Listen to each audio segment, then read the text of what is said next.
Hi ice, இன்னைக்கு நம்ம ஒரு சூப்பரான மூவி பார்க்க போகிறோம். வாங்க டிலே பண்ணாமல் ஸ்டோரிக்குள்ளே போயிடலாம். ஸ்டார்டிங்கில் ஒரு குட்டி பையன் எங்கள் நியூஸ் பேப்பர் எல்லாமே சேல்ஸ் பண்ணிட்டு இருக்கான். இப்படி மேரியை வந்து அவங்க மிலிட்ரி ஆஃபீஸர் ஹஸ்பண்ட் வந்து திரும்ப டைவர்ஸ் பண்ண போகிறாரான்னு அதெல்லாமே பார்த்துட்டு எல்லாருமே என்னப்பா பெரிய ரிச்சஸ்ட் ஃபேமிலி திரும்பவுமே இதே மாதிரி நடந்துட்டுருக்கு, ரெஸ்பெக்ட்ஃபுல்லான ஒரு ஃபேமிலி அப்படின்ற சிட்டு அங்கே பேசுகிறாங்க. அங்கே ஜட்ஜுமே அவரோட ஜட்ஜ்மெண்ட்டை கொடுக்குறாரு. நீங்கள் என்ன மேரேஜை வந்துட்டு விளையாட்டை எடுத்துகிட்டு இருக்கீங்களா? இதோட எத்தனாவது டைம் நீங்கள் வந்திருக்கீங்க டைவர்ஸ்க்காகன்னு சொல்கிறாரு. 99 தடவை அங்கே நம்ம ஹீரோயின் அவங்க டைவர்ஸ் பண்ண முயற்சி பண்ணிட்டு இருக்கான். ஸோ நம்ம ஹீரோயினுக்கு அதெல்லாமே பார்த்துட்டு அங்கே ரொம்பவே டென்ஷன் ஆகிட்டு இருக்கு. பட் அவள் ரொம்ப ஃபீல் பண்ணுறா. அவங்க ஹஸ்பண்ட் ஷாவுக்கு அதெல்லாமே நினச்சி எதுவுமே வந்துட்டு கஷ்டமே இல்லை. பாட்டு அங்கேருந்து போகிறான். அப்போ தான் ஹீரோயின் ஃபஸ்ட் டைம் அவனை எப்படி பார்த்தான்னு சொல்லி காமிக்கிறாங்க. அவனை பார்த்ததுமே அவளுக்கு அவன் மேலே லவ் வந்துடுது. ஸோ செகண்ட் டைம் டிக்கெட்டை கொண்டு போய் நம்ம 2 பேருமே சேர்ந்து மூவிக்கு போகலாமான்னு சொல்லிட்டு அவள் கேட்டிருக்கா. பட் அவள் எதுவுமே பேசாமல் அங்கேருந்து போயிருக்கான். 2 பேத்துக்குமே கொஞ்ச நாள் கழிச்சு மேரேஜுமே ஆகியிருந்திருக்கு. நம்ம ஹீரோயின் மட்டும்தான் அங்கே ரொம்ப ஹாப்பியாக இருந்திருக்கா. எப்போ பார்த்தாலும் மூஞ்ச உடனே வச்சுருந்துருக்கான். அங்கே சில பேர் அவளங்க மீட் பண்ண வந்ததோ அது சுத்தமாக பிடிக்காம அவங்க எல்லாத்தையுமே ரொம்ப அசிங்கப்படுத்தி அனுப்பி விட்டுருக்கான். நம்ம ஹீரோயின் அங்கே அவன்கிட்ட ரொம்பவே பெக் பண்ணிட்டு இருந்திருக்கா. அவன் கூட சேர்ந்து நான் இதுக்கப்புறம் இருக்க மாட்டேன், நான் டைவர்ஸ் பண்ண போகிறேன்னு சொல்லியிருந்திருக்கான். ஸோ இப்போ வரைக்குமே அவளோட லைஃப் வந்து இந்த மாதிரி தான் போயிட்டுருக்கு. இதெல்லாமே நினச்சிட்டு ஹீரோயின் அங்கே ரொம்ப ஃபீல் பண்ணி அழுதுட்டுருக்கா. அதெல்லாமே பார்த்துட்டு அவனுக்கு கொஞ்சம் கூட மனசு கரையவே இல்லை. இம்பாட் அங்கேருந்து போகும்போது இவளுமே பின்னாடியே வந்ததுமே நான் முக்கியமான வேலையாக போகணும் வந்து வண்டியில் ஏறுங்கன்னு சொன்னதும் ஹீரோயின் அங்கே நடு ரோட்டில் அழுக விட்டுட்டா. இம்பாட் அங்கேருந்து போயிடுறான். ஸோ இவளுக்கு ரொம்ப கவலையாயிட்டு இருக்காங்க. ஹாஸ்பிட்டலில் கொண்டு வந்து சேர்த்துருக்காங்க. இப்போ நம்ம அப்போ நர்ஸ் சொல்கிறாங்க, நீங்கள் வந்துட்டு இப்போ ப்ரெக்னென்ட் இருக்கீங்க, உங்கள் ஹஸ்பண்ட் நீங்கள் கால் பண்ணி வர சொல்லுங்கன்னு சொல்கிறப்ப எனக்கு எந்த ஒரு ஹஸ்பண்டுமே இல்லைன்னு நம்ம ஹீரோயின் சொல்கிறா. அங்கே வீட்டுக்கு போயிட்டு அவளுக்கு ரொம்பவே ஃபீல் ஆகிருக்கு. அவன் கொடுத்த அந்த கிஃப்ட்ஸ் எல்லாமே பார்த்துட்டு அவள் ரொம்ப வந்து ஃபீல் பண்ணிச்சேக்கா. பட் இதுக்கப்புறம் இதுக்கு எதுக்கு வேலைன்னு சொல்லிட்டாங்க. எல்லாத்தையுமே தூக்கி அங்கே கீழே போட்டுட்டு அங்கே அவனோட டைரி இருக்கு, அதை ஓப்பன் பண்ணி பார்க்குறான். ஃபஸ்ட் டைம் எனக்கு வந்துட்டு அவளை பார்த்ததுமே ரொம்ப பிடிச்சி போயிடுச்சு. நான் அவளை ரொம்ப லவ் பண்ணிட்டு இருந்தேன். செகண்ட் டைம் அவள் டிக்கெட்டை கொண்டு வரப்போ என்னோட ஹார்ட் பீட் எல்லாமே ரொம்பவே ரைஸ் ஆகியிருந்துட்டு இருந்துச்சு. பட் நான் வந்துட்டு கண்ட்ரோல் பண்ணிட்டேன் அப்படின்றத அவன் சொல்கிறான். மேரேஜ் ஆனப்போ இந்த உலகத்துலேயே நான் தான் ரொம்பவே வந்து லக்கியான பர்சன் வந்துட்டு எனக்கு தோணுச்சு. பட் நான் அவனுக்கு டைவர்ஸ் கொடுக்கணும்னு சொல்லிட்டு பேசும்போதெல்லாம் அவள் என்கிட்ட வந்து கெஞ்சிட்டு இருந்தா, நீங்கள் வந்துட்டு என்னை விட்டுறக்கூடாது, நான் உங்களை ரொம்ப லவ் பண்ணிட்டுருக்கேன்னு, இந்த அனுபவம் வந்து எனக்கு ரொம்பவே பிடிச்சிருக்குன்னு சொல்லிட்டு அங்கே ஒரு சைக்கோ மாதிரி எழுதி வச்சுருக்கான். ஸோ ஹீரோயினுக்கு அதெல்லாமே பார்த்துட்டு அங்கே ரொம்பவே ஃபீல் ஆகிட்டுருக்கு. அப்படின்னா நீ என்னோட லவ்வை வந்துட்டு இவ்வளோ கேவலமாக யோசிச்சுட்ருக்கான்னு சொல்லிட்டு அவள் ரொம்ப ஃபீல் பண்ணிகிட்ருக்கா. இந்த டைம் உன்னோட டைவர்ஸை நான் வந்து கண்டிப்பாக ஏற்றுக்குவேன், ரிஜெக்ஷன் பண்ண மாட்டேன் அப்படின்றத சொல்கிறா. ஸோ நம்ம ஹீரோயின் முடிவு பண்ணிடுறா. இதுக்கப்புறம் அவன் நம்மளுக்கு வேணான்னு சொல்லிட்டு அங்கே ஷான் சொல்லிட்டு ஒரு பர்சன்ட்டை கால் பண்ணி நான் திரும்பவுமே பத்திரிக்கையில் வந்து ஜாயின் பண்ணணும்னு சொன்னதுமே 10 இயர்ஸாக நம்மளோடது எல்லாமே டீக்ரீஸ் தான் ஆகிட்டுருக்கு, நீங்கள் வந்தீங்கன்னா கண்டிப்பாக திரும்ப இன்க்ரீஸ் ஆகும் அப்படின்ற சொல்லிட்டு அவர் ரொம்பவே ஹாப்பி ஆகிட்டுருக்காரு.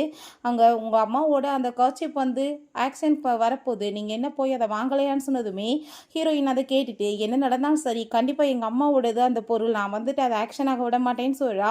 அந்த பார்ட்டிக்குமே வந்துட்டு நம்ம ஹீரோயின் அப்போ அங்கே ஷாப் இருக்கும்போது சார் இப்படி மேரம் வராங்கன்னு சொன்னதும் அவள் கண்டிப்பாக வந்துட்டு என்னை விற்றாதன்னு சொல்லிட்டு பெக் பண்ணுவா அப்படின்றத அவ சொல்லிட்டு இருக்கான்.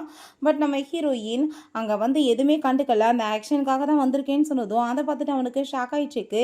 அப்போ அங்கே மியான்னு சொல்லிட்டு ஒரு பொண்ணுமே வரா. அங்கே அவன்கிட்ட வந்துட்டு க்ளோஸ் அங்கே ஃப்ளட் பண்ணிட்டு பேசினதுமே ஹீரோயினை ஜெலசாக்குறேன்ற பேரில் அங்கே வந்து பக்கத்தில் க்ளோஸாக இழுத்து உட்கார வச்சுட்டு அவனுமே ஃப்ளட் பண்ணிட்டு இருக்கான். என்னோட பர்த்டே பார்ட்டி வரப்போகுது, நீ கண்டிப்பாக வந்துட்டு அதுக்கு வரணும்னு அவ சொல்கிறா. அப்போ அங்கே அந்த காச்சிப்புமே வந்துட்டு வந்துடுது. அவங்க அம்மா அங்கே வந்து கோல்டாலே வந்து பண்ணியிருக்காங்க, எம்ப்ராய்டிங்லாம் பண்ணி பார்க்கவே ரொம்ப அழகாக இருக்குது. அப்போங்க அந்த மியா, நீ என்னப்பா இதை எனக்கு வாங்கி கொடு, அவள் வந்துட்டு வாங்குறதுக்கு என்ன அவட்ட காசாக இருக்க போகுது, உங்கள் அம்மாவே இறந்து போயிட்டாங்க, அதை வாங்கி வச்சு நீ என்ன பண்ண போகிற, காசு இல்லாமல் நீ எப்படி வாங்குவேன்னு சொல்லும்போது அங்கே அதை எல்லாத்தையுமே அவன் வாங்கி நம்ம ஹீரோயினுக்கு கொடுக்காம அவளுக்கு கொடுத்ததுமே அதை தயவு செஞ்சு நீ அவட்ட கொடுக்காத ஏன்ட்ட கொடுன்னு சொல்லும்போது அவன் கேட்க மாட்டான். அந்த மியாவை பார்த்தா அது தீய கொளுத்தி விட்டதுமே ஹீரோயினுக்கு ரொம்பவே ஃபீல் ஆகிட்டு அதை போய் அங்கே வந்துட்டு அணைக்க போகிறா. என்ன பண்ணிட்டு இருக்கன்னு சொல்லிட்டு அவன் கோவப்படும் போது ஹீரோயின் ரொம்பவே ஃபீல் பண்ணிட்டு அங்கேருந்து போயிட்டுருக்கா. இப்போ நீ என்னோட பர்த்டே பார்ட்டிக்கு வருவீலன்னு சொல்லிட்டு அவள் கேட்டதுமே என்ன தைரியம் இருந்தால் நீ அவளை வந்துட்டு இந்த லெவலுக்கு சீப்பாக நடத்துவ, ஒழுங்கா நீ அவட்ட மரியாதையாக நடந்துக்கோன்னு சொன்னதுமே நீ என்ன இப்படிலாம் பேசிகிட்டு இருக்க, நீ அவளை ஹேட் தானே பண்ணிட்டு இருக்கன்னு சொன்னதும் நான் அவளை ஹேட் பண்ணுறேன் இல்லாட்டி வந்து லைக் பண்ணுறேன், அதை பற்றி நீ பேசுகிறதுக்கு யாருன்னு சொல்லிட்டு அங்கே ரொம்பவே வந்துட்டு கோவமாயிட்டு இருக்கான். பிறகு அங்கே எல்லாரும் வெளியே வந்துட்டு இருந்தா ஒரு பர்சன் அங்கே உடம்பு எல்லாமே பாம்பை கட்டிட்டு கண்டிப்பாக நாங்கள் வந்துட்டு உங்களை சும்மா விட மாட்டோம்னு சொல்லிட்டு அங்கே வந்துட்டு அவங்க பாம்பை வந்துட்டு பிளாஸ் பண்ண போகும்போது பொண்டாட்டியை காப்பாத்தாம ஐயோ மியா இங்கிட்டு வான்னு சொல்லிட்டு பிடிச்சி இழுக்கிறான். அதில் வந்துட்டு பிளாஸ்ட் ஆகி நம்ம ஹீரோயினுக்கு பயங்கரமாக அடிபட்டு சுயநினைவெல்லாம் போயிருது. அரண்டு போயிட்டு அவங்க ஹாஸ்பிட்டலுக்கு தூக்கிட்டு போனதும் அவங்க நிலைமை ரொம்ப மோசமாக இருக்குன்னு டாக்டர் சொன்னதுமே எப்படியாச்சும் என்னோட ஒய்ஃபை காப்பாற்றணும், இல்லை உங்களை சும்மா விட மாட்டேன்னு சொல்லிட்டு இருக்கான். அங்கே வந்து இது எல்லாம் பண்ணது யாருன்னு போதும் கண்டுபிடிங்கன்னு சொல்லிட்டு கோவப்படுறான். அவங்களை எப்படியே காப்பாற்றியாச்சு, பட் அவங்களுக்கு சுயநினைவு எப்போ வரும்னு தெரியாதுன்னு சொல்லும்போது 3 days ஆகி போயிருது. அப்போ வரைக்கும் வெயிட் பண்ணிட்டு இருக்கான். அவளுக்கு முழிப்பு வர போகிற டயத்தில் இவங்க இருந்து போகும்போது நம்ம ஹீரோயின்ட்ட நர்ஸ் வந்து உங்கள் ஹஸ்பண்ட் தான் 3 நாளாக உங்களை நல்லபடியாக பார்த்துக்கிட்டாருன்னு சொன்னதுமே நம்ம ஹீரோயினுக்கு ரொம்ப ஃபீல் ஆகிட்டுருக்கு. இவன் எதுக்காக இந்த ட்ராமா பண்ணிட்டு இருக்கான்னு. அப்போ அங்கே அந்த ஆஃபீஸர் வர்றாரு. இப்படி வந்து மியாவோட பர்த்டே பார்ட்டிக்காக சார் வந்து ஏற்பாடு பண்ணியிருக்காரு, உங்களையுமே அங்கே வந்துட்டு கூட்டிகிட்டு வர சொல்லியிருக்காரு அப்படின்ற சொன்னதும் ஹீரோயினுக்கு அங்கே ரொம்பவே ஃபீல் ஆகிட்டுருக்கு. என்னை ஜெலஸ் ஆக்கணுன்றதுக்காக இப்படிலாம் பண்ணிட்டு இருக்கான்னு சொல்லிட்டு யோசிக்கிறா. அப்போ அந்த நர்ஸ் நீங்கள் என்ன பேசிகிட்டு இருக்கீங்க, அவங்களுக்கே உடம்பு முடியாமல் இருக்குது, இந்த டயத்தில் இப்படிலாம் சொல்கிறீங்களேன்னு சொன்னதும் நான் உங்களுக்காக வெளியே வெயிட் பண்ணுறேன், நீங்கள் வந்து தான் ஆகணும் அப்படின்றத சொன்னதுமே ஹீரோயினுக்கு ரொம்பவே கவலையாகி போயிடுது. பிறகு அங்கே ஷென்னு ஒரு பையன் வந்து நம்ம ஹீரோயினுக்கு அங்கே கால் பண்ணிட்டு இருக்கான். அவனுமே ஒரு ஆஃபீஸர் தான். எப்படி இருக்க, நீ திரும்ப பெய்ஜிங் வரப்போதான் கேள்விப்பட்டனே, ஷாவுமே உன் கூட சேர்ந்து வரானான்னு சொன்னதும் இல்லை அவனுக்கு எனக்குமே டைவர்ஸ் ஆக போகுது, அங்கே வரப்போறேன்னு சொன்னதுமே என்ன பேசிட்டு இருக்க, நீ வந்து என்ன போய் விட்டுட்டு அவனை மாதிரி ஒரு ஆளை போய் சூஸ் பண்ண, இப்போ பார்த்தியா உன் நிலைமையா, அவன் வந்து உன்னை என்ன கொடுமைப்படுத்தினானா, நீ சொல்லு, நான் இப்போவே வந்து அவனை ஒரு வழி பண்ணுறேன்னு சொன்னதுமே என் வாழ்க்கையில் நான் பெரிய தப்பு பண்ணிட்டேன், உன்ன மாதிரி ஒரு பர்சனை சூஸ் பண்ணாமா அவனை நான் சூஸ் பண்ணதான் பெரிய மிஸ்டேக்குன்னு சொன்னதும் நீ எதை பற்றி கவலைப்படாத, நான் இப்போ உன்னை வந்து மீட் பண்ணுறதுக்காக வர்றேன்னு சொல்லிட்டு அவன் ரொம்பவே கோவமாயிட்டேக்கான். பிறகு அந்த பர்த்டே பார்ட்டியை காமிக்கிறாங்க. நம்ம ஹீரோயினுமே அங்கே வந்திருக்கா. அப்போ அந்த மியா எனக்காக தான் அவர் இவ்வளோ சூப்பராக ஏற்பாடு பண்ணியிருக்காரு அப்படின்றத சொல்லிட்டு இருக்காங்க. ஸோ வந்துட்டு அங்கே அவளுக்காக வந்து மியூசிக்கல் இன்ஸ்ட்ருமெண்ட்டுமே அங்கே சூப்பராக கிஃப்ட் பண்ணுறான். எனக்கு உங்களை கிஸ் பண்ணணும்னு ஆசையாக இருக்குன்னு சொன்னதும் அவளை ஜெலஸ் ஆக்குறன்ற பேரில் முட்டா பையன் அவளை அங்கே வந்து கிஸ் பண்ணிட்டு இருந்தா. ஹீரோயினுக்கு எந்த ஒரு ரியாக்ஷனுமே இல்லை. அப்போ அங்கே அவள் இப்பயாச்சும் நீ புரிஞ்சுக்கோ, அவர் என்னதான் லவ் பண்ணிட்டு இருக்காரு, நீ பேசாமல் வந்துட்டு அவரை விட்டுட்டு போயிரு, இதான் உனக்கு நல்லதுன்னு சொல்கிறப்ப ஹீரோயின் எதுவுமே பேசலை, பேசாமல் அங்கேருந்து போயிட்டுருக்கா. அங்கேயுமே பின்னாடியே வந்துட்டு நம்ம ஹீரோயின் அவங்க தொல்லை பண்ணுறா. பார்த்தீங்களா அவர் எவ்வளோ தூரத்துக்கு என்ன லவ் பண்ணுறான்னு, நீ இதுக்கப்புறமே அசிங்கப்பட்டுட்டு இங்கே இருந்தேன்னா உனக்கு தான் அவமானமாகும், பேசாமல் நீ வந்துட்டு கிளம்பி போயிருன்னு சொல்லிட்டு அவளை ஒரு ஸ்னேக் கார்டன் இருக்கு அங்கே பிடிச்சி தள்ளினதுமே பாம்பு எல்லாமே கொத்த வந்துடுது. கரெக்டாக அப்போ அங்கே அந்த ஷா வந்து வேமா வந்துட்டு ஹீரோயினை காப்பாற்றிட்டு என்ன முட்டாள் மாதிரி உள்ளே வந்துட்டு இருக்கன்னு சொல்லிட்டு கோவப்பட்டு இருக்கான். இப்போ ஹீரோயின் இவ தான் என்னை உள்ளே கூட்டிகிட்டு போனான்னு சொன்னதுமே இவை போய் சொல்லிட்டு இருக்கா, நான் போய் அப்படி பண்ணுவேனா, நீ என்னை கிஸ் பண்ண வாசி ஜெலஸ் ஆகிட்டு என்ன இந்த பக்கம் கூட்டிகிட்டு வந்தா, உன்னை வந்து பார்த்ததுமே அவளாவே போய் விழுந்துக்கிட்டா போலன்னு சொல்லிட்டு அங்கே பொய்யா வந்துட்டு ஆளையுமே சாட்சி சொல்ல சொன்னதுமே அவை நீ இவ்வளோ தூரத்துக்கு கீழ்த்தரமாக நடந்துக்குவேன் நான் எதிர்பார்க்கலன்னு சொல்லிட்டு கோவப்பட்டதுமே ஹீரோயின் அப்படின்னா உனக்கு கட்டின பொண்டாட்டி மேலே கொஞ்சம் கூட நம்பிக்கை இல்லையான்னு சொல்லிட்டு ரொம்பவே கோவமாயிட்டுருக்கு. அப்போ கரெக்டாக அந்த மியா வந்துட்டு ஒரு ஸ்னேக் அங்கே பைட் பண்ணிடுது. ஸோ உடம்பு முடியாமல் போய் எங்கள் ஹாஸ்பிட்டலில் சேர்த்துருக்காங்க. அப்போ அங்கே அவள் எனக்கு வந்துட்டு இந்த நிலைமை வர்றதுக்கு காரணமே இவ தான்ப்பா, இவ மட்டும் அங்கே என்னை வந்து பிடிச்சி தரலைன்னா இந்த மாதிரி நடந்திருக்குமான்னு சொல்லிட்டு கேட்கும்போது அப்போ அங்கே டாக்டர் சொல்கிறாங்க அந்த கேக்டஸோட அந்த முள் எல்லாத்தையுமே எடுத்து அது மூலமாக நம்ம ஏதாச்சும் மெடிசன் தயாரித்து கொடுத்தோம்னா இவங்களுக்கு ஃபுல்லாமே சரியாயிரும், இன்னுமே பாய்சன் வந்துட்டு முழுசாக வெளியே போகல அப்படின்ற விஷயத்த சொன்னதுமே அதெல்லாமே கேட்டுட்டு சரி அவங்க அப்பா வர சொல்லுங்கன்னு சொன்னதுமே எங்கள் அப்பா வந்துட்டு வரேன்னு தான் சொன்னார், பட் அவரே ஓட முடியாதவர், அதனால தான் நான் வந்துட்டு வேணான்னு சொல்லிட்டேன், எனக்கு இவ்வளோ பிரச்சனை, ஸோ வந்து இவ தான் வந்துட்டு அதை எல்லாத்தையுமே எடுக்கணும் அப்படின்ற விஷயத்த அவள் சொல்லிட்டேக்கா. அதை வந்துட்டு இவ பண்ணிட்டானா நான் இவளை வந்து மன்னிக்கிறதுக்கு ரெடியாக இருக்கேன்னு சொல்லிட்டு அங்கே பேசினதுமே அதை கேட்டுட்டு அதுவும் கரெக்ட் தான், நான் வந்துட்டு உனக்கு ஆர்டர் கொடுக்குறேன், நீ ஒழுங்காக வந்துட்டு அவள் சொல்கிற வேலையை பண்ணு, நான் வந்துட்டு அதுக்கப்புறம் உனக்கு டைவர்ஸ் கொடுக்காம கூட நான் இருக்கிறதுக்கு சான்ஸ் இருக்குன்னு சொல்லும்போது நீ மெயிலோட ட்ரெஸ்ஸை தான் போட்டுட்டு இந்த மாதிரி பண்ணணும்னு அவள் சொல்கிறா. ஸோ அதெல்லாமே கேட்டுட்டு ஹீரோயினுக்கு அவ்வளோ ஒரு கஷ்டமாயிட்டுருக்கு. மெயிலோட ட்ரெஸ்ஸை போட்டுட்டு வந்து அந்த வேலையெல்லாமே பண்ணிட்டு இருக்கும்போது இந்த பொண்ணு வந்துட்டு எவ்வளோ பெரிய பணக்கார ஃபேமிலியை சேர்ந்தவ, பட் இவங்க ஃபேமிலி வந்துட்டு இல்லாமல் போன பிறகு அவன் நிலைமை எந்த மாதிரி இருக்குன்னு சொல்லிட்டு அங்கே எல்லாருமே கவலைப்பட்டுட்டு இருக்காங்க. ஹீரோயினுக்கு அங்கே பிளட்டாக வந்துட்டு இருக்கு கையில் அந்த முள் எல்லாமே இருக்கும்போது அப்போ அங்கே ஆஃபீஸர் சாப்பாடு கொடுத்தா ஹீரோயின் சாப்பிட விடும்போது வேணுக்குனே அந்த சாப்பாடை கிக் பண்ணி தள்ளி விழுறா. நீ இதுக்கப்புறமே இங்கே இருக்கணும்னு ஆசைப்பட்டுட்டு இருக்க அப்படின்ற சொல்லும்போது அவளுக்கு வயிறு எல்லாமே இங்கே ரொம்பவே பெயின் ஆயிட்டு இருக்கு. அப்போ அங்கே டாக்டர் வேமா வந்துட்டு என்னாச்சு உங்களுக்கு அப்படின்ற சொல்லிட்டு கேட்கும்போது ப்ளீஸ் என்னோட பேபியை நீங்கள் காப்பாற்றுங்க அப்படின்ற சொல்லிட்டு அவள் அழுகிறா. அங்கே அவர் செக் பண்ணி பார்த்துட்டு இல்லை மேடம் உங்களுக்கு மிஸ்கேரேஜ் ஆயிருச்சுன்னு சொன்னதுமே ஹீரோயின் ரொம்ப ஃபீல் பண்ணி அழுதுட்டு ஷா உன்னால என் பிள்ளையுமே என்னை விட்டு போயிருச்சு, உன்னை நான் எப்பயுமே மன்னிக்க மாட்டேன்னு சொல்லிட்டு யோசிக்கும் போது பெரிய ஆட்டிடியூடோட வந்து நீ சொன்ன வேலை எல்லாத்தையுமே பண்ணிட்ட, நான் வந்துட்டு உனக்கு டைவர்ஸ் கொடுக்க மாட்டேன்னு சொல்கிறான். ஸோ ஹீரோயினுக்கு அவ்வளோ ஒரு கஷ்டமாயிட்டுருக்கு. நெக்ஸ்ட் டே வீட்டுக்கு போய் அங்கே டைரியில் அவள் எழுதிட்டுருக்கா, இதுக்கப்புறமே உன் கூட சேர்ந்து நான் இருக்கிறதுக்கு விருப்பம் இல்லை, நீ ஆசைப்பட்ட மாதிரி நான் உனக்கு டைவர்ஸ் கொடுக்குறேன்னு சொல்லிட்டு லக்கேஜ் எல்லாத்தையும் அங்கே பேக் பண்ணிட்டு போயிடுறா. இவனை பார்த்தா இன்னுமே ஹீரோயின் வந்து கெஞ்சுவான்னு எதிர்பார்த்துட்டு இருக்கும்போது, ஏன்னா அவள் வந்தாளா அந்த டைவர்ஸ் நோட்டீஸை ரிட்டர்ன் வாங்குறதுக்குன்னு சொன்னதுமே, சரி இப்போ வரைக்குமே அவங்க வரல, என்கிட்ட தான் அந்த பேப்பர்ஸ் எல்லாமே இருக்குது அப்படின்ற சொன்னதும், அவள் எங்கே போவா எப்படினாலும் என்னதான் வந்துட்டு அவள் கெஞ்சிட்டு இருப்பா அப்படின்ற விஷயத்தை அவள் யோசிச்சுட்டு ரொம்ப கான்ஃபிடென்ட்டாக இருக்கான். ஏன்னா ஹீரோயின் இதுக்கு முன்னாடியுமே என்னை டைவர்ஸ் மட்டும் பண்ணாதீங்க, நீங்கள் என்ன சொல்கிறீங்களோ நான் அதெல்லாமே பண்ணுறதுக்கு ரெடியாக இருக்கேன்னு சொல்லிட்டு அவனுக்காக வந்துட்டு சேவை பண்ணி இருந்திருக்கா, அவனை லவ் பண்ண வைக்கணுன்றதுக்காக. பிறகு இங்கே ஹாஸ்பிட்டலில் காமிக்கிறாங்க, நர்ஸு உங்களுக்காக அவர் அந்த கேக்டஸோட அந்த முள்ளெல்லாமே எடுக்க வச்சார் பார்த்தீங்களா, அதுதான் வந்துட்டு நியூஸில் ஃப்ரண்ட்டில் போயிட்டுருக்கு, உங்களை தான் அவர் ரொம்ப லவ் பண்ணியிருக்காருன்னு சொல்லிட்டு எழுதியிருக்காங்க அப்படின்றத சொன்னதுமே, அதை கேட்டுட்டு அவளோட லெவன் என்னன்னு சொல்லிட்டு அவளுக்கு புரிஞ்சிருக்கும் அப்படின்றத சொல்லி அவர் ரொம்பவே ஹாப்பியாகிச்சிக்கா. அப்போ கரெக்டாங்க நம்ம ஷா அவங்க உள்ளே வந்துடுறான். கோவப்பட்ட அந்த நர்ஸை கண்ணத்தை சேர்ந்து அரைஞ்சதுமே, எதுக்காக நீங்கள் இப்போ என்ன அடிச்சிங்கன்னு சொன்னதும், வேலையை மட்டும் பார்க்கணும், மற்றபடி ஏதாச்சும் பண்ணால் இதான் நடக்கும், உனக்கு வாய் ரொம்ப ஓவர் ஆயிடுச்சான்னு சொல்லிட்டு கோவப்பட்டுட்டு அங்கேருந்து போகும்போது, நம்ம மியா வந்துட்டு எதுக்காக நீ இவ்வளோ கோவமாயிடுச்சிக்க, நம்ம 2 பேருமே இதுக்கப்புறம் தனியாக பிரிஞ்சிருக்க வேணாம், சேர்ந்து மேரேஜ் பண்ணிக்கலாம், எங்கள் அப்பா உன்னோட ப்ரமோஷனை பற்றியுமே பேசுகிறாரா, உனக்கு கமெண்டர் ஆக்கிடுவார் அப்படின்ற விஷயத்த சொன்னதும், அதை கேட்டுட்டு அவன் இதை பற்றி நம்ம பிறகு யோசிக்கலாம் அப்படின்றத சொல்லும்போது, அப்படின்னா ஓகே நான் வந்துட்டு உன்னோட வீட்டுக்கு கூட்டிகிட்டு போகிறேன்னு சொல்லிட்டு அவள் கேட்குறா. இவ்வளோ கூட்டிகிட்டு போனால் அவள் ரொம்ப ஜெலஸ் ஆவா, அதை நான் வந்து பார்க்கணுன்னு சொல்லிட்டு சரி ஓகே நம்ம வீட்டுக்கு கிளம்பலாம் அப்படின்ற விஷயத்த அவன் சொல்கிறான். அப்போ சார் அவங்க கையில் ஃபுல்லாமே வந்துட்டு ரொம்பவே புண்ணாயிருச்சு அந்த வேலை பார்த்ததுனால, நீங்கள் மெடிசன் கேட்டிருந்தீங்க, இந்தாங்க இதை கொண்டு போய் மேடம்கிட்ட கொடுங்க நல்லா இருக்கும் அப்படின்றத சொல்கிறாங்க. ஸோ அதை பார்த்துட்டு அவளுக்கு சுத்தமாக பிடிக்கல. திரும்ப அவங்க வீட்டுக்கு வந்துட்டு கிளம்பி போயிட்டு இருந்தா. ஹீரோயினை காணோம் எங்கே அவளன்னு சொல்லிட்டு கேட்கும்போது, மேடம் வந்துட்டு ரூமில் இருந்து வரவே இல்லை சார் அப்படின்றத சொல்கிறாங்க. அப்போ அங்கே அந்த மியாவை இதுக்கப்புறம் நீ அந்த மாஸ்டர் ரூமில் தான் இருக்க போகிறேன்னு சொன்னதும், பட் அதில் உன்னோட ஒய்ஃபில் இருப்பான்னு சொன்னதுமே, இதுக்கப்புறம் நீ தான் அங்கே இருக்க போகிற அப்படின்றத சொல்லிட்டு அங்கே போயிட்டு நம்ம ஹீரோயினை நீ வந்துட்டு வெளியே வா, இதுக்கப்புறம் மியா தான் இங்கே இருக்க போகிறா அப்படின்ற விஷயத்தவே சொல்லிட்டு இருக்கான். பட் அங்கே நான் எந்த ஒரு ரெஸ்பான்ஸுமே வர மாட்டேது. ஸோ உள்ளே ஓப்பன் பண்ணி போய் பார்த்தா நம்ம ஹீரோயின் ஆளை காணும். அதை பார்த்துட்டு அங்கே ரொம்ப ஷாக் ஆகிடுது. அவன் வாங்கி கொடுத்த அந்த கிஃப்ட்ஸ் எதுவுமே இல்லை. ரொம்பவே வந்துட்டு டென்ஷனாகி போயிடுறான் என்ன நடந்துட்டுருக்குன்னு. சார் இப்படி மேடம் எல்லாத்தையுமே தூக்கி குப்பையில் போட்டாங்கன்னு சொன்னதுமே ரொம்ப பயமாகி போயிடுது. அப்போ அந்த மியா ஐ திங்க் வந்து அவனுக்கு டைவர்ஸ் கொடுக்க ஒத்துட்டு வீட்டை விட்டு போயிட்டான்னு நினைக்கிறேன், நம்ம வேலை எல்லாமே வந்து ஈஸி ஆயிடுச்சு அப்படின்ற சொல்லிட்டு அவள் ரொம்பவே ஹாப்பி ஆயிடுச்சுக்கா. பிறகு அவன் டைரியை பார்த்தா அதை நம்ம ஹீரோயின் படிச்சிருக்கான்றது தெரிஞ்சுக்குது. அப்படின்னா நான் உன்னை ரொம்ப லவ் பண்ணுறேன்னு தெரிஞ்சுட்டு இப்போ நான் வந்து உன் பின்னாடி சுற்றணும்னு நீ ஐடியா பண்ணுறியா, அது கண்டிப்பாக நடக்காது, நீயே தான் என்கிட்ட திரும்ப வரணும் அப்படின்ற சொல்லிட்டு அவன் ரொம்பவே ஹாப்பி ஆயிடுச்சுக்கான்.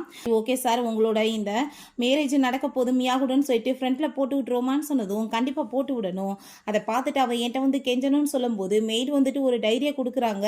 அங்கே அதை பார்த்ததுமே அவன் ரொம்ப ஷாக்காகி போயிடுறான். ஏன்னா நம்ம ஹீரோயின் நீ வந்துட்டு எவ்வளோ சீப்பாக நீ வந்துட்டு பிஹேவ் பண்ணிட்ட என்கிட்ட, நான் வந்துட்டு ஃபஸ்ட் டைம் உன்னை பார்த்தப்போ எனக்கு லவ் வந்துருச்சு, உனக்கு என்ன பிடிக்கலன்னு நான் யோசிச்சுட்டு இருந்தேன், அது மூலமாக எப்படினாலும் 5 இயர்ஸ் மேரேஜில் ஒரு டைம் ஆச்சு நான் லவ் கொடுத்துட்டே இருந்தேன்னா மேலே உனக்கு லவ் வரும்னு எதிர்பார்த்தேன், பட் நீ கடைசி வரைக்கும் அதை பண்ணலை. ரெண்டாவது நீ அவளுக்காக வந்துட்டு பரிதாபப்பட்டு என்னோட பிள்ளையுமே நீ கொண்டுட்ட அப்படின்ற சொல்லிட்டு போட்டுக்கோமே. அதை பார்த்துட்டு அவனுக்கு அங்கே பிளட்டாக வாமிட்டு வந்துட்டு ரொம்ப உடம்பு முடியாமல் போயிட்டுருக்கு. ரொம்ப ஷாக்காகி போயிடுறான். அது எப்படி நீ வந்துட்டு என்னை விட்டுட்டு போவேன்னு சொல்லிட்டு அங்கே ரொம்ப கோவப்படுறான். சரி இன்னமே ஃப்ரண்ட்டில் வரணுமா நியூஸ்ன்னு சொல்லிட்டு அங்கே வந்துட்டு கேட்கும்போது, அப்படிலாம் எதுவும் நீங்கள் போட வேணாம் அப்படின்றத அவன் சொல்கிறான். ரொம்பவே ஃபீல் பண்ணிட்டு இருக்கான். நீயும் பிள்ளையுமே என்னை விட்டுட்டு எப்படி போவீங்கன்னு சொல்லிட்டு அவனுக்கு வந்துட்டு ரொம்பவே கவலை ஆகிட்டு பயங்கரமாக வந்துட்டு ஃபீல் பண்ண ஆரம்பிச்சிடுறான். என்னை விட்டுட்டு போவேன் எங்கே இருந்தாலும் சரி, அவளை எப்படியாச்சும் நீங்கள் தேடி கண்டுபிடிச்சி கொண்டு வாங்க அப்படின்றத சொல்லிட்டு ரொம்பவே வந்துட்டு கோவமாயிட்டு இருக்கான். அப்பாங்க அவன் வந்து ரொம்பவே வந்து ஃபீல் பண்ணிட்டு இருக்கான். அவள் தூங்கிட்டு இருக்கும்போது ஃபோர்ஹெட்டில் கிஸ் பண்ணிட்டு நான் உன்னை எவ்வளோ லவ் பண்ணிட்டு இருக்கேன்னு தெரியுமா அவன் சொல்லியிருந்திருக்கான். ஸோ இதெல்லாமே இப்போ யோசிச்சு பார்த்துட்டு அவனுக்கு கவலையாக இருக்குது. ஃபஸ்ட் டைம் பார்த்ததுமே லவ் பண்ணது, அதுக்கப்புறம் அங்கே அவள் வந்து ஒரு பெரிய ஃபேமஸ் ஸ்டாராக இருந்தவாசி, இவனுக்கு ரொம்ப ஜெலஸாக இருந்திருக்கு, ஏகப்பட்ட ஃப்ரெண்ட்ஸ் எப்பயுமே சுற்றிட்டு இருக்காங்க, அவள் வந்து பார்க்க ரொம்ப பியூட்டிஃபுல்லாக இருக்கா, கண்டிப்பாக நம்மளை வந்து விட்டுட்டு போயிடுவா அப்படின்ற விஷயத்தில் அவன் வந்துட்டு இந்த மாதிரி ஜெலஸாகி போய் பண்ணேன்னு சொல்லிட்டு ரொம்ப ஃபீல் பண்ணிட்டு இருக்கான். உன்னை எப்படியாச்சும் நான் வந்துட்டு கொண்டு வந்தே ஆகணும் என்கிட்ட ரிட்டர்ன் சொல்லிட்டு அங்கே பேசும்போது, இப்படி ஷென்னோட வீட்டுக்கு தான் அவங்க போயிட்டாங்க, அவர் கவர்னர் அப்படின்றத சொன்னதுமே ஈஸியாக என்னால் வந்துட்டு விட முடியாது அப்படின்றத அவன் சொல்கிறான். நான் எப்படியாச்சும் என்னோட பொண்டாட்டியை வந்துட்டு நான் தேடி கண்டுபிடிச்சி கூட்டிகிட்டு வரணும் அப்படின்றத சொல்லிட்டு இருக்கான்.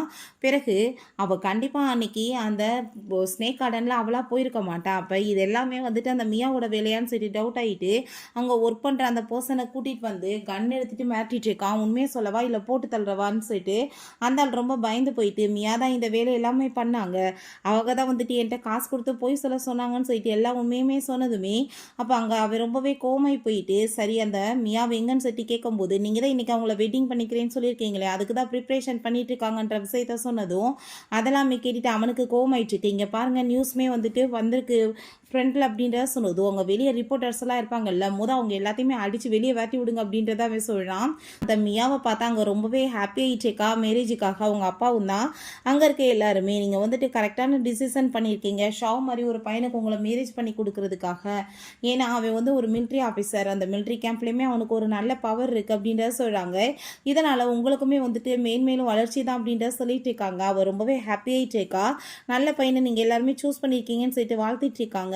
இங்கே பாருங்க அவருக்கு கூடிய சீக்கிரம் ப்ரொமோஷனுமே கிடைக்க போகுது அவர் கமெண்டர் ஆக போறாரு எங்கள் அப்பா அதுக்கான ஏற்பாடுமே பண்ணிட்டு இருக்காருன்னு சொல்லும்போது பட் ஷாவி ஏன் இன்னும் வரலன்னு சொல்லிட்டு சில பேர் கொஸ்டின் கேட்கும்போது அப்போ அவங்க அப்பா நானும் நிறைய டைம் உனக்கு கால் பண்ணிட்டேமா அவன் ஃபோனை எடுக்க மாட்டான்னு சொல்லும்போது இந்த ஷாவ் அங்கே ஆஃபீஸர்ஸ் எல்லாமே சேர்ந்து அங்கே வந்துட்டு கூட்டிகிட்டு வந்துடுறான். ஸோ ரொம்பவே ஹாப்பி ஆகிட்டு அவர் வெல்கம் பண்ணிட்டு இருக்காரு உங்களுக்காக தான் வெயிட் பண்ணிட்டு இருக்கோம் வாங்க மேரேஜுக்காகன்னு சொன்னதுமே அங்கே அவன் ரொம்ப கோவம் ஆகிட்டு எல்லாத்தையுமே ஷூட் பண்ணி தள்ளினதுமே எல்லாரும் பயமாயிடுறாங்க. எல்லாத்தையுமே அடிச்சவங்க நூறுக்க சொல்லிட்டு இருக்கான். எதுக்காக நீ இப்படி பண்ணிட்டு இருக்க இன்னைக்கு நம்மளோட வெட்டிங் நீ ஏன் இப்படி பண்றேன்னு சொன்னதோ எனது வெட்டிங்கா நான் எப்போ சொன்னேன் உன்னை மேரேஜ் பண்ணிக்கிறேன்னு சொல்லிட்டு அவன் கேட்கும்போது என்ன பேசிட்டு இருக்கீங்க நீங்க தானே சொன்னீங்க நீங்க என்ன ரொம்ப லவ் பண்ணிட்டு இருக்கீங்கல்ல அவதான் டைவர்ஸ் பண்ணிட்டு போயிட்டாலேன்னு சொன்னதுமே அவளை பத்தி நீ ஏதாச்சும் பேசுறேன்னா பாத்துக்கோன்னு சொல்லிட்டு கோவப்பட்டு கணத்தை சேர்ந்து அரைஞ்சு விடுறான். எதுக்காக நீங்க இப்படி நான் அடிச்சிட்டு இருக்கீங்க என்ன தானே நீங்க லவ் பண்றீங்கன்னு சொல்லிட்டு அவ கேட்டதுமே உன்னை நான் லவ் பண்றேனா என்னைக்காச்சும் நான் லவ் பண்றேன்னு உன்கிட்ட சொல்லியிருக்கானா ஜஸ்ட் வந்துட்டு நான் உன்கிட்ட அவளை ஜெலஸ் ஆக்கணுன்றதுக்காக ஃப்ளர்ட் பண்ணிட்டு இருந்தேன் வேற ஒன்றும் கிடையாது. நீ என்ன தைரியம் இருந்தா அவளை வந்து ஸ்னேக் கார்டனில் கொண்டு போய் தள்ளி இருப்ப. ரெண்டாவது அவங்க அம்மாவோட கர்ச்சிப்பை திருட்டுத்தனம் பண்ணி எடுத்து அந்த ஆக்சிடென்ட்லேயுமே கொண்டு போய் அதை திரும்ப தீய வச்சுமே கொடுத்திருக்கா அப்படின்ற சொல்லிட்டு அவ ரொம்ப கோவப்படுறான். அதெல்லாமே கேட்டுட்டு அவள் தான் வந்து டைவர்ஸ் வாங்கிட்டு போயிட்டால அவளை பற்றி நீங்கள் ஏன் கவலைப்பட்டுட்டு இருக்கீங்க நீங்கள் பேசாமல் வந்துட்டு என்ன மேரேஜ் பண்ணிக்கோங்க அப்பா உங்களுக்கு வந்துட்டு ப்ரொமோஷனுமே வாங்கி கொடுத்துருவாருன்னு சொல்லிட்டு பேசும்போது உங்கள் பொண்ணு பண்ண வேலைக்கு கண்டிப்பாக நான் வந்துட்டு அவளை சும்மா மட்டும் விட மாட்டேன் இவளை அடித்து இழுத்துட்டு போயிட்டு கொலை பண்ணுங்க அப்படின்றத அவன் சொன்னதுமே அவர் பயந்து போயிட்டாங்க சாரி கேட்குறாரு. அப்போ ஒழுங்கா நீ வந்துட்டு இப்போ எல்லாரும் முன்னாடி நீட் ரன் பண்ணிட்டு மன்னிப்பு கேளு ரெண்டாவது நீ அவளையுமே மீட் பண்ணி மன்னிப்பு கேட்கணும்னு சொல்லிட்டு போட்டு பயங்கரமாக அடித்ததுமே அவங்க அப்பா நீ மன்னிப்பு கேளுன்னு சொல்கிறாரு. அவங்க வந்துட்டு நடந்த எல்லாத்துக்குமே சாரி சொல்லிட்டுருக்கா நீ எதுக்காக இப்படிலாம் பண்ணிட்டு இருக்க நீ வந்துட்டு என்ன இப்படி வந்துட்டு யூஸ் பண்ணிட்டு குப்பை மாதிரி தூக்கி போடுவியான்னு சொல்லிட்டு கேட்டுட்ருக்கா. நீ என்ன நினச்சிட்டு இருக்க அவள் வந்துட்டு என்னால் உன்னை விட்டுட்டு போயிட்டானா அப்படிலாம் கிடையாது நீ அவளை லவ்வே பண்ணலை எப்போ பார்த்தாலுமே நீ அவளை டார்ச்சர் தான் பண்ணிட்டு இருந்த. ஸோ அதனால தான் அவள் உன்னை வந்துட்டு விட்டுட்டு போயிட்டா நீ என்னைக்காச்சும் அவளை லவ் பண்ணியிருக்கியா அவட்ட உன்னோட ஈகோவை தான் காமிச்சிருக்கன்னு சொன்னதும் ரொம்ப கோவமாயிட்டாங்க கழுத்து பிடிச்சி நெரிக்கிறான். அவங்க அப்பாவை நான் கண்டிப்பாக வந்துட்டு உங்கள் குடும்பத்தை சும்மா மட்டும் விட மாட்டேன் எல்லாத்தையுமே ஒன்றும் இல்லாமல் பண்ணிடுவேன்னு சொல்லிட்டு அவளையுமே அங்கே பனிஷ் பண்ண சொல்லிடுறான். இங்கே ரொம்பவே வந்துட்டு ட்ரிங்க்ஸ் பண்ணிட்டு இருக்கும்போது மேடம் வந்துட்டு நீங்கள் என்ன பண்ண போகிறீங்க அப்படின்ற சொல்லிட்டு அங்கே கேட்குறாங்க. இப்போ அங்கே வந்துட்டு இப்படி நியூஸ்மே வந்துடுது மேடம் வந்துட்டு அங்கே வந்துட்டு இப்படி கவர்னரோட வீட்டில் தான் இருக்காங்க கன்ஃபார்மாக தெரிஞ்சிச்சுன்னு சொன்னதும் அங்கே ரொம்பவே பயந்து போயிடுறான் அவள் வந்துட்டு நான் எப்படியாச்சும் போய் மீட் பண்ணணும்னு சொன்னதும் நீங்கள் வந்துட்டு அவ்வளோ ஈஸியாக உள்ள என்ட்ரு ஆக முடியாது அப்புறம் நிலமை மோசமாயிரும் அப்படின்றத சொல்கிறாங்க. பிறகு அங்கே நம்ம ஷென் வந்துட்டு ஹீரோயினை பார்த்ததுமே அவன் எவ்வளோ தூரத்துக்கு கொண்டு இந்த 5 இயர்ஸில் கொடுமைப்படுத்தியிருக்கான் நான் அவனை சும்மா மட்டும் விட மாட்டேன்னு சொல்லும்போது அவனை வேற கூட எடுக்கிறதுக்கு எனக்கு விருப்பம் கிடையாது நீ தயவு செஞ்சு வந்துட்டு இதெல்லாமே என்கிட்ட இதுக்கப்புறம் பேசாத அப்படின்ற சொல்லிட்டு அங்கே உள்ளே வந்துட்டு கூட்டிகிட்டு வந்துடுறாங்க. அங்கே கூட்டிகிட்டு வந்துட்டு இங்கே பாரு உனக்காக நான் வந்துட்டு பிடிச்ச மாதிரி இந்த ரூம்பவே டிசைன் பண்ணியிருக்கேன் உனக்கு பிங்க் கலர்னா பிடிக்கும் இல்லை அங்கே பாரு எல்லாமே அதே மாதிரி தான் இருக்குன்னு சொல்லும்போது ஹீரோயினுக்கு அந்த ஃப்ளார் எல்லாமே ஃப்ரெஷ்ஷாக வளர்க்குறதுலாம் பிடிக்கும் போல் பிங்க் கலர்ன்றது ரொம்ப பிடிக்கும் நான் வந்துட்டு உள்ளே வந்துட்டு அந்த மாதிரி கலர் யூஸ் பண்ணிக்கலாமான்னு கேட்டதுக்கு ஒத்துக்க மாட்டேன்னு இருக்கான். இந்த பாட்டு எல்லாமே எதுக்கு நீ வளர்த்துட்டு இருக்கன்னு சொல்லிட்டுமே அவன் ரொம்ப கோவப்பட்டுட்டு இருக்கான்.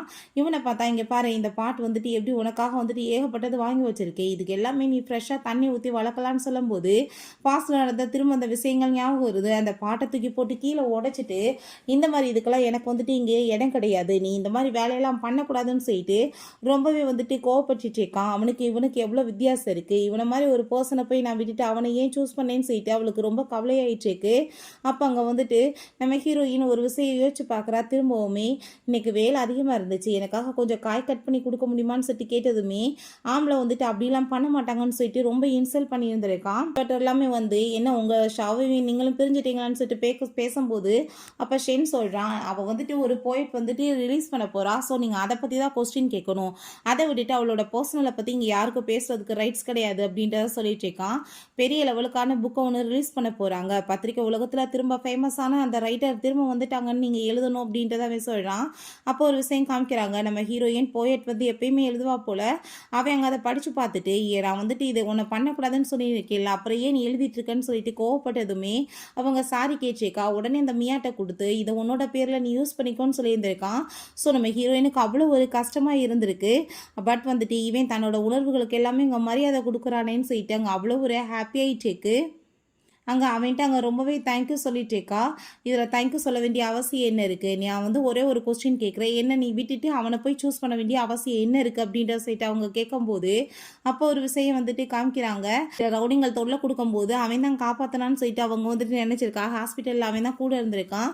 அப்போ அங்கே நம்ம ஷேன் சொல்கிறான், அவன் ஒன்றும் காப்பாற்ற கிடையாது, நான் தான் காப்பாற்றினேன் அப்படின்றதாவே சொல்லிட்டு இருக்கான். பிறகு அங்கே ஹாஸ்பிட்டலில் வெயிட் பண்ணிட்டு இருந்திருக்கான் முழிக்கட்டுமேனு. பட் முக்கியமான வேலை வந்ததுமே ஷாவை வந்துட்டு பார்த்துக்கோன்னு சொல்லிட்டு போய் இருந்திருக்கான். பட் அவன் உன்ட்ட இத்தனை நாளாக போய் சொல்லியிருக்கான், நீ வந்துட்டு முட்டாளாயிருக்க இந்த 5 வருஷமானு சொன்னதோ அதை கேட்டுட்டு அவளுக்கு ரொம்பவே ஃபீல் ஆயிருது. அப்படின்னா இது கூட என்னோட லைஃப்பில் வந்துட்டு போய் தான் நடந்திருக்கான்னு சொல்லிட்டு அங்கே ரொம்பவே கவலையாயிடுச்சேக்கா. அங்கே ரொம்பவே ஃபீல்மே பண்ணிச்சேக்கா. நம்ம ஷென்னை பார்த்து நான் அவங்கள மேரேஜ் பண்ணிக்கிறதுக்கு ரெடியாக இருக்கேன்னு சொல்லிட்டு அவங்க வாக்கு கொடுத்ததுமே நெக்ஸ்ட் டே பார்த்தா அங்கே வந்துட்டு நியூஸ் எல்லாமே பரபரப்பாயிருது, இப்படி அவங்களுக்கு மேரேஜ் நடக்க போகுதுன்னு. அதை பார்த்துட்டு அவள் எப்படி என்னை விட்டுட்டு வேற ஒரு பர்சனை போய் மேரேஜ் பண்ண முடியும்? கண்டிப்பாக நான் வந்து இதை ஏற்றுக்கவே மாட்டேன். அங்கே போய் நான் அவளை எப்படியாச்சும் ஸ்டாப் பண்ணி ஆவேன்னு சொன்னதும் பட் நீங்கள் அங்கே போனால் டேஞ்சர் சார்ன்னு சொல்கிறாங்க. எனக்கு அதை பற்றி கவலை கிடையாது, என் உயிரே போனாலும் பரவாயில்ல, அவள் வந்துட்டு எனக்கு தான் சொந்தம், நான் வந்துட்டு அவளை ரொம்ப லவ் பண்ணிட்டு இருக்கேன்னு சொல்கிறான். இங்கே ஷென்னை பார்த்தா அவளுக்காக ட்ரெஸ் எல்லாமே ப்ரிப்பேர் பண்ணி கொடுத்து எல்லாமே உனக்காக தான், உனக்கு என்ன மாதிரி ட்ரெஸ் பிடிக்குதோ அதை நீ வந்துட்டு பண்ணிட்டு வா, பார்க்குறவங்க ரொம்ப உனக்கு சூப்பராக இருக்குன்னு சொல்லணும் அப்படின்றத சொல்கிறான்.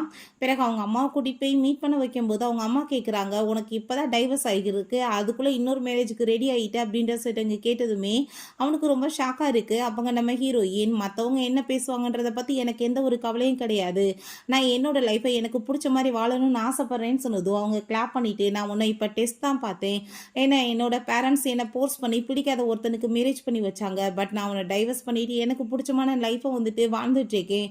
ஸோ அதேமாரி தான் நீயுமே வந்துட்டு இருப்பியான்னு சொல்லிட்டு நான் யோசிச்சு பார்த்தேன். கண்டிப்பாக நீ ரொம்ப நல்ல பொண்ணு, உன்னை வந்துட்டு என் வீட்டு மருமகளாக ஏற்றுக்கிறதுக்கு எனக்கு ரொம்பவே ஹாப்பின்னு சொல்லிட்டு அங்கே இருக்க எல்லா மெய்டவங்களையுமே கூப்பிட்டு இன்ட்ரடியூஸ் பண்ணி வைக்கிறாங்க. நெக்ஸ்ட் டே பார்த்தாங்க சூப்பராக கிராண்ட் அங்கே வந்து வெட்டிங்குமே வந்துட்டு நடந்துட்டுருக்கு. அங்கே ப்ராமிசஸ் எல்லாமே 2 பேரும் பண்ணிக்கிட்டதுமே அங்கே சூப்பராக அங்கே வெட்டிங்குமே ஃபினிஷ் ஆகிடுது. அப்போ பார்த்தா அங்கே ஷா வந்துடுறான், இந்த வெட்டிங்கை நான் வந்துட்டு ஏற்றுக்க மாட்டேன், நீ என்ன தான் லவ் பண்ணிட்டுருக்கேன், என்கிட்ட வான் சைட்டு அவன் கூப்பிட்டுருக்கான். அப்போ ஹீரோயின் நான் உன்னை லவ் பண்ண கிடையாது, உன்னை நான் டைவர்ஸ் பண்ணிட்டேன்னு சொன்னதுமே நீ ஏன் இப்படி பேசிட்டு இருக்க, நான் வந்துட்டு உன்னை ஜெலஸ் ஆக்கணுன்றதுக்காக தான் அந்த மியா கூட சேர்ந்து ஃப்ளர்ட் பண்ணேன், வேற ஒன்றும் கிடையாது, நான் உன்னை எவ்வளோ லவ் பண்ணிட்டுருக்கேன், நான் இதுக்கப்புறம் உன்னை எந்த ஒரு ஹர்ட்மே பண்ண மாட்டேன், நீ போயிட்டு எழுது, நீ எப்படி வேணாலும் சுதந்திரமாயிரு, பட் என்னை மட்டும் விட்டுறாதன்னு சொல்லிட்டு அவன் புலம்பிச்சேக்கான். அந்த மியாவுக்குமே வந்துட்டு அவள் பண்ண ஃப்ராடுத்தனத்துக்கு அவளுக்கு பனிஷ்மெண்ட் கொடுத்துட்டேன் அப்படின்றத சொன்னதும் நீ என்ன வேணாலும் பேசிட்டு போ, பட் ஒன்றை மாதிரி ஒரு பர்சன் கூட சேர்ந்து என்னால் இதுக்கப்புறம் சேர்ந்து வாழ முடியாது அப்படின்றத அவள் சொல்லிட்டு இருக்கா. ஸோ அதெல்லாமே கேட்டுட்டு ரொம்பவே கஷ்டமாயிட்டுருக்கு. அப்பாங்க நம்ம ஷென் வந்துட்டு இதுக்கப்புறம் நீ அவளை தொல்லை பண்ணேன்னா பார்த்துக்கோன்னு சொல்லிட்டுங்க ரொம்ப கோவப்பட்டுட்டு, இப்போ நீ என்ன அவட்ட மன்னிப்பு கேட்கணும்னு ஆசைப்படுறியா, சரி ஓகே நீ வந்துட்டு இப்போ நீ டவுன் பண்ணிட்டு மன்னிப்பு கேளுன்னு சொல்லிட்டு அங்கே இருக்க கிளாஸ் எல்லாத்தையுமே தூக்கி போட்டு உடச்சி அங்கே நீ டவுன் பண்ண சொல்கிறான். ஸோ அங்கே நீ டவுன் பண்ணிட்டு நான் வந்துட்டு மனசார மன்னிப்பு கேட்குறேன், நான் உன்னை ரொம்ப லவ் பண்ணிட்டு இருக்கேன், தயவு செஞ்சு என்னை விட்டுட்டு போயிடாதன்னு சொல்லும்போது நீ என்ன பண்ணாலும் உன் கூட சேர்ந்து நான் வர மாட்டேன், உன்னால் என் புள்ள வந்துட்டு என்னை சேர்த்து போயிடுச்சு விட்டுட்டு, இதுக்கப்புறம் நீ எனக்கு வேணான்னு சொல்லி அங்கே நம்ம ஷென்னை பார்த்து உனக்கு எனக்கு மேரேஜ் ஆயிடுச்சு, நீ தான் இப்போ என்னோட ஹஸ்பண்ட் என் கூட சேர்ந்து கிளம்புன்னு சொல்கிறா. அப்போ அவன் நீ இப்போ என்னை விட்டுட்டு போகாத தயவு செஞ்சுன்னு சொல்லிட்டு புலம்பும் போது உனக்கு வேணான்னு சொல்லிட்டா இப்படி தொந்தரவு பண்ணாமல் போன்னு சொல்லும்போது அவள் கன் எடுத்தங்க நீட்டும் போது வேமா ஹீரோயின் அவனை வந்து மறைச்சிக்கிட்டதுமே அவனுக்கு பாஸ்டில் நடந்த சில விஷயங்கள் ஞாபகம் வருது. வேற ஒரு பர்சன் அவனை அங்கே அட்டாக் பண்ண வரும்போது வேமா போய் அங்கே வந்துட்டு இந்த ஊடலை போய் மறைச்சிருந்துருக்கா. பட் வந்துட்டு இப்போ இந்த மாதிரி பண்ணுறாளேன்னு சொல்லிட்டு தன்னைத்தானே அங்கே கன்னை வச்சு ஷூட் பண்ணுற மாதிரி அவன் மாற்றிச்சேக்கான். நீ ஏன் வந்து சூசைட் பண்ணிட்டு செத்து போனாலுமே எனக்கு அதை பற்றி கவலை கிடையாது, இந்த மாதிரி மாதிரி என்னை வந்துட்டு மிரட்டி உன்கிட்ட வர வைக்கலான்னு மட்டும் நினைக்காத. அது எப்பயும் நடக்காதுன்னு சொல்லிட்டு நம்ம வாங்க போகலான்னு சொல்லிட்டு அங்கேருந்து போகும்போது அவன் உண்மையிலே வந்துட்டு ஷூட் பண்ணிட்டு அங்கே வந்துட்டு சூசைட் பண்ணிட்டு இறந்து போயிடுறான். ஸோ ஹீரோயினுக்கு ஒரு பக்கம் ஃபீலாக இருந்தாலுமே பட் வந்து அவன் பண்ண பாவத்துக்கு தான் அவனுக்கு பனிஷ்மெண்ட் கிடைச்சிருக்கு.